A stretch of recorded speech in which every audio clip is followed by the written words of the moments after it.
And I, I think this all started about 3 or 4 years ago with the board breathing new life into the National Labor Relations Act with the rise of Facebook and social media. And it's built from there.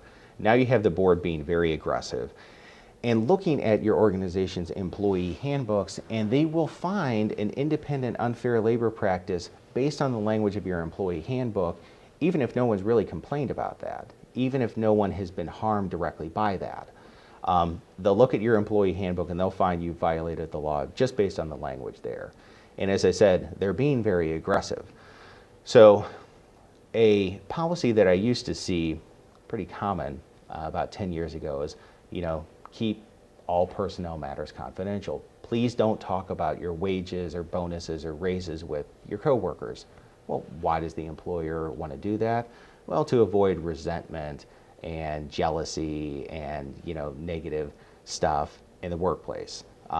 They want to avoid that resentment. Well, that's the big thing that is prohibited under the National Labor Relations Act. There's no explicit law in Missouri that says you can't prohibit employees from discussing wages. There is in Illinois, but under this federal law, it's been interpreted to prohibit that. So you need to make sure that there's nothing in your employee handbook that explicitly says that. But it's a lot broader than that because the National Labor Relations Board has been releasing memos and opinions. The most recent was at the end of May of this year, 2012. And here are some of the things that they don't want to see in your employee handbook because they interpret this as violating the National Labor Relations Act. And some of these things are probably in your employee handbook because they just make common sense. Telling employees to not reveal non-public information, telling employees to keep personnel information confidential. Now, there's clear business reasons for this, but what the National Labor Relations Board says is that policy going to have what they call a chilling effect on concerted activity? That is, could an employee read that and interpret that in such a way that, I'm not allowed to complain about my workplace conditions? If so, it's going to be an unfair labor practice. Now, other things that the National Labor Relations Board has said they don't want to see in your employee handbook, a policy requiring that all employees deal with each other in a professional, respectful manner. A policy that offensive, demeaning, abusive, or inappropriate marks are not allowed. A policy that prohibits employees from picking fights and requires employees to deal with each other in a professional tone. A rule that prohibits the disclosure of confidential information about the company. Now, let's take that. The board is very focused on confidential information. And there's some information in your organization that is truly confidential and is completely legitimate to keep confidential. For instance, customer information, customer financial information, trade secret information, the company's own finances. But again, unless you explain what you mean by confidential information and what you don't mean by it, the board is very aggressively going after these. The last question I ask here, I say that the board is being very aggressive.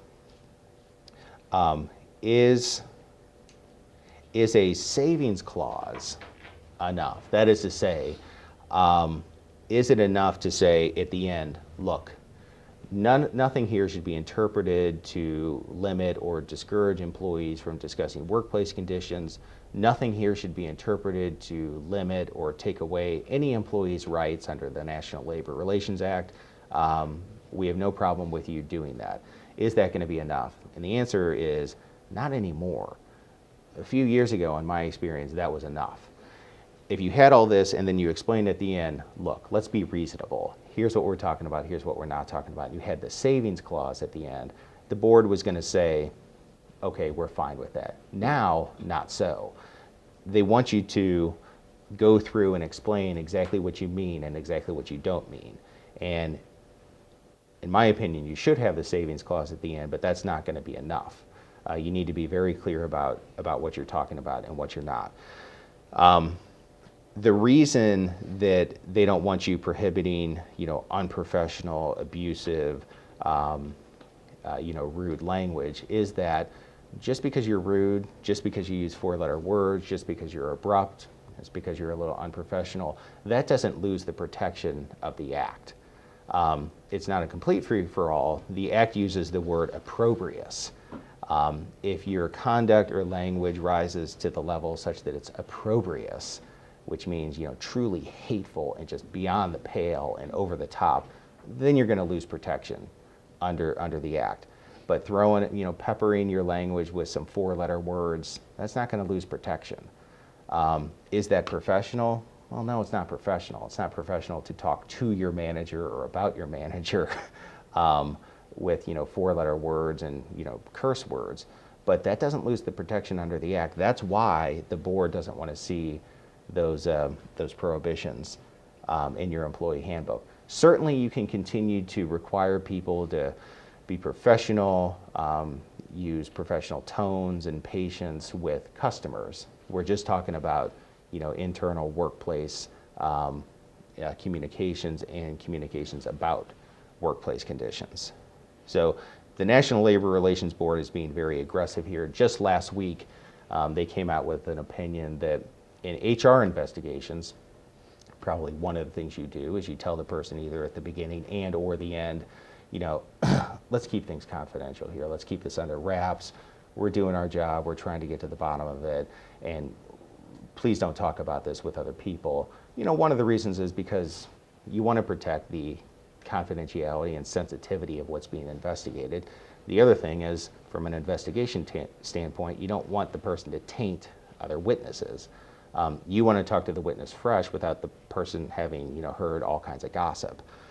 Well, the board says, no go.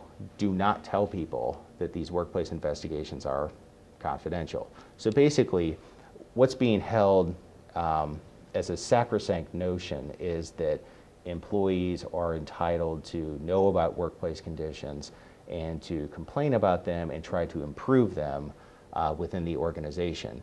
And if that hurts the organization's image to the public, so be it, says the board. And that's the reality of what we're dealing with here. That's the environment we're in. Talking a little bit more about employee handbooks, examples of problem language.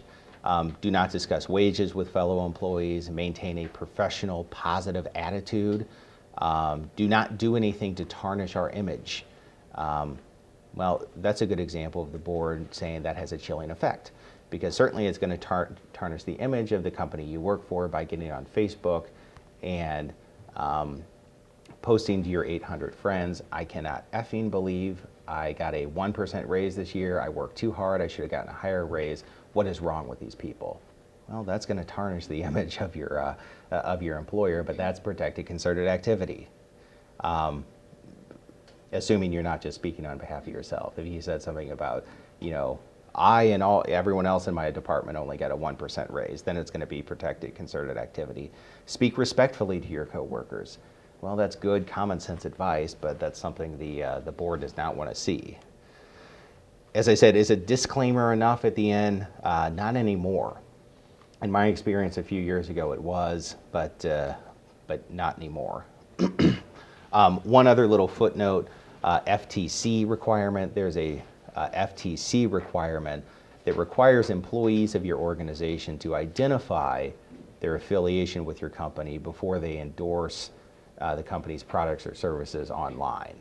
And this is just so, does this have any teeth? I don't know that it has any teeth. I don't know what would actually happen, but this is to prevent you having 25 of your employees getting on Amazon for a product you sell and just writing endorsements about, oh, I bought this product and it was great and this is the most wonderful thing since sliced bread. Well, you're doing that out of self-interest, and it's not a disinterested, completely genuine evaluation. So the FTC does have a rule that requires employees to say something. You don't have to use magical language, but you need to somehow identify that I work for this company, or I'm an employee of this company, and then you can say whatever you want. And I think this product or service is great because of whatever. But this is a little obscure, but I think it's something that folks should know. So the third and final thing I want to talk about today is screening applicants via social media. Now, the big thing that's been in the news for the past few weeks is asking applicants for their Facebook login and password. That's not exactly what I'm talking about. Well, that covers what I'm talking about, but I'm talking about something that is much more realistic and believable. Just last week, Illinois passed the law.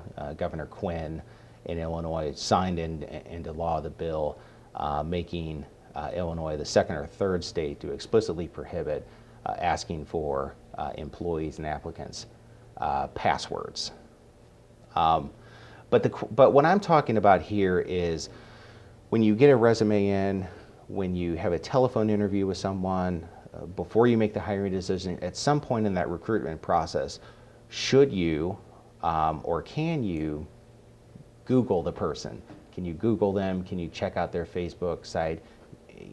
As we know, you don't have to be friends with someone on Facebook to be able to view a lot of their content, depending on how high they have their security setting. Sometimes you can see all kinds of pictures and all kinds of information on someone, even though you're not connected with them. The law is hands-off, and the law does not answer this question, okay? Frankly, here in Missouri, you technically wouldn't even be violating a law if you required applicants to turn in their, to give you their, LinkedIn, their Facebook login and password. I'm not suggesting you do that. I don't think it's a good idea. And it may violate some common law privacy laws, but there's no explicit law prohibiting that. I would recommend that managers, that the hiring managers, not check out the background or social media sites of the applicants. Whether you have, recruiting people, whether you have someone in HR, whether you have another manager do it, and then pass on kind of a summary of what's found to the hiring manager, that's a better idea, and I'll explain why. Is it legal to use social media sites to screen applicants? Well, sure it is. So the question is, do you really want to do it? And one of the questions is, are you hiring it for a position where character and background really matter? Well, in one sense, character and background always matter for any sort of position, okay? But, while it's appropriate, to find out all sorts of background and all sorts of financial information of Barack Obama and Mitt Romney because they're running for a high-profile position, you don't need that information for kind of a lower-level administrative person you're hiring for. So I think it depends on, how much interface is the person going to be having with the public? How much does character and background really matter for this position? With the stipulation that, okay, it always matters to some extent.